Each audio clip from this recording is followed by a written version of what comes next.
It confirmed he will maintain the Centers for Disease Control and Prevention's Advisory Committee on Immunization Practices recommendations without changes. So in a stunning move this week, on June 9th, 2025, HHS Secretary Robert F. Kennedy Jr. removes all 17 sitting members of the CDC's Advisory Committee on Immunization Practices, or ACIP. Hello, I'm Dr. Haydée Brown and I'm Dr. Sonya Sloan. And we are eh-yah, Black and Brown women disruptors in healthcare and beyond. So let's call it what it is. It's authoritarian style purge of all what? Scientists, not politicians, not lobbyists, but our scientists. That's Dr. Brown and myself. This wasn't just any committee, you guys. It's called the ACIP, Advisory Committee on Immunization Practices. They decide the nation's vaccine schedule, which vaccines are recommended for children, and which insurance covers, and a lot of other federal programs. But every pediatrician in every school and every parent relies on these scientists, this science-driven technology, information, and guidance. So let's roll this clip of how things changed drastically this week. Major changes are in store at the CDC. Health and Human Services Secretary Robert F. Kennedy Jr. is ousting all 17 members of the Advisory Committee for Immunization Practices. In an opinion piece published in the Wall Street Journal, Kennedy wrote that the committee has been plagued with persistent conflicts of interest and has become little more than a rubber stamp for any vaccine. And just like that, RFK Jr. has wiped them out. And so why? Because they don't support his conspiracy-laced worldwide views? Because they don't believe in facts and data and keeping Americans healthy? No, they do. But in their place, he's stacking now a new deck of handpicked anti-vaccine activists, people like Martin Kulderoff and Robert Malone, who spent the entire COVID pandemic, downplaying vaccines and platform disinformation. So this isn't reform, it's sabotage. RFK Jr. claims he was restoring trust, but you don't just restore trust by silencing science.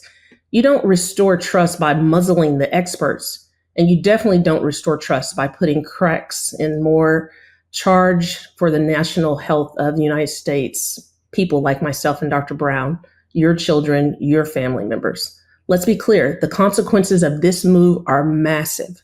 Vaccines could not get more expensive. They are going to get more expensive.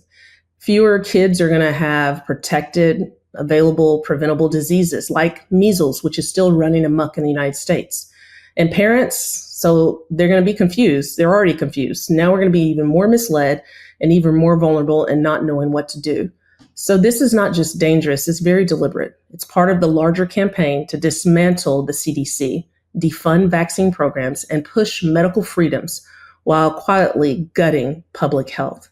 RFK Jr. has given America a preview of what health freedom presidency looks like, and it looks like a lot of chaos, corruption, and a lot of complete abandonment of science and trusted scientists. So Dr. Brown, you and I are not here to, really talk about fear and fear mongering, but we want to support the facts and really talk about what's going on in America. So what do you think is next? Here we are after RFK Jr. swore during his congressional hearings for his appointment that he would leave vaccines in the ACIP intact. Of course, he's appointed now 8 new people to the committee that issues official government recommendations on immunizations. And this is just days after removing all 17 previous members.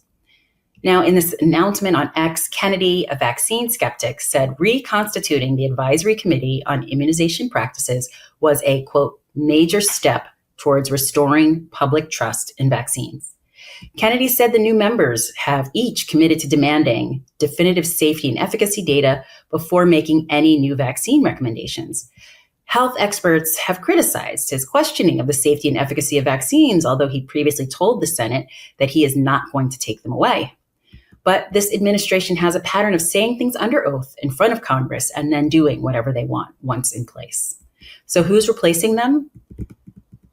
Martin Kulderoff, a former Harvard professor who downplayed the COVID-19 risk and co-authored the fringe Great Barrington Declaration. Robert Malone, who calls himself the inventor of mRNA vaccines, but really has spent the last 3 years sowing doubt about them. And other appointees also have histories of anti-vaccine advocacy, COVID denialism, and ties to right-wing, quote unquote, medical freedom movements. These include Vicky Pebsworth and Michael Ross and others. So some of the new members are close allies of Kennedy and have histories of vaccine skepticism. And so let's just let that sink in. But vaccines are safe, right? And that was proven by evidence and science and rigorous trials. However, now these newly appointed ACIP people, they're questioning the safety of not just a COVID-19 vaccine, but all of the vaccines within the immunization program. So now these folks that basically have vaccine denialism are in charge of deciding which vaccines are safe for your children.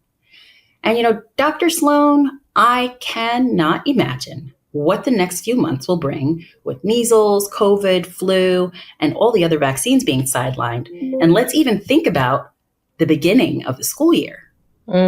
Yeah, it's going to be scary. I think we're definitely living in another time of what no one saw coming down. The Health Secretary, Robert F. Kennedy Jr., has defended his sweeping overhauls of the CDC vaccine advisory panel, but calling these new appointed members highly credentialed scientists and leading public health experts and some of America's most accomplished physicians, I think he has disassembled something that people have trusted. And so now no one trusts it.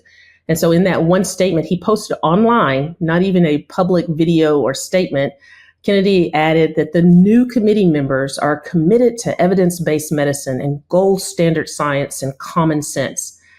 But not everyone was convinced. And so Dr. Brown and I were not convinced, nor was Jason Goldman. He's the president of American College of Physicians, who criticized the abrupt and opaque nature of this appointment. His quotes were specifically, "The speed of this selection, combined with the lack of transparency and process, does not restore public trust, but in fact, it undermines it." Goldman said on a statement to CBS News that this only adds to the confusion and uncertainty surrounding vaccine policy. So here we are. Kennedy's argued for the real cause of the crisis of the public's trust lies in health authorities and pharmaceutical companies, not with so-called misinformation or anti-scientist sentiments, which he has said are often used as his scapegoat for accountability. He's not being accountable once again. And so, Dr. Brown, I know my heart is very, very heavy of what is coming in the fall and what we're going to see, and likely a lot more deaths. Watching LA and the ICE protests right now, and that we're this close to martial law that is totally unjustifiable. And then watching someone like Adrienne Smith, a Black woman who has now become an incubator in Atlanta because the law said so. And definitely, we now have political giants that have passed, like Congressman Rangel. Let's roll that clip. Once back home, Rangel graduated from NYU and got his law degree from St. John's University. That set in motion his storied political career, serving 46 years in the House of Representatives. So today at St. Patrick's Cathedral here in New York, we honored a giant. Congressman Charles B. Rangel passed away at 94 years of age. Charlie, as he was affectionately known, now joins his beloved wife, Alma Rangel, in eternal peace. He is the Lion of Lenox Avenue, a native son of Harlem. His life is masterclass in resilience and service. From dropping out of high school to earning a Purple Heart and a Bronze Star with valor in the Korean War, his rise was nothing short of remarkable. In over 46 years, he represented my beloved Harlem in the U.S. Congress, where he became one of the most effective and hardest working members in its history. As chairman of the powerful Ways and Means Committee, he worked to pass the African Growth Opportunity Act and steered the legislative response to the 2008 financial crisis. Congressman Rangel played a pivotal role in passing the Affordable Care Act, bringing care to millions. He introduced over 1,000 bills, 40 of which became law. And then beyond legislation, Rangel was part of the legendary Gang of Four. So that's alongside Basil A. Patterson, Percy E. Sutton, and David N. Dinkins, a force that shaped Black political power in New York and beyond. The Lion of Lenox Avenue loomed large from the streets of Harlem to the halls of Congress. Joyful, strategic, and relentless, his presence lifted generations. In his passing, we have lost the last of a transformative generation of Harlem leadership and of leadership overall. I had the honor of knowing Congressman Rangel and his elegant wife, Alma, and they were a sight to see, having been married for well over 50, 60 years. And their commitment to social justice and to the Harlem community is unparalleled. They will both be deeply missed. Rest in power, sir. Your roar will echo always. Thank you. Thank you for watching. We are eh-yah, contributors of MeidasTouch Network and proud members of the Meidas Mighty. Please subscribe, like, share, and follow for more updates. Have a great week. Bye, everyone. Love this video? Make sure you stay up to date on the latest breaking news and all things Meidas by signing up to the MeidasTouch newsletter at MeidasTouch.com/newsletter.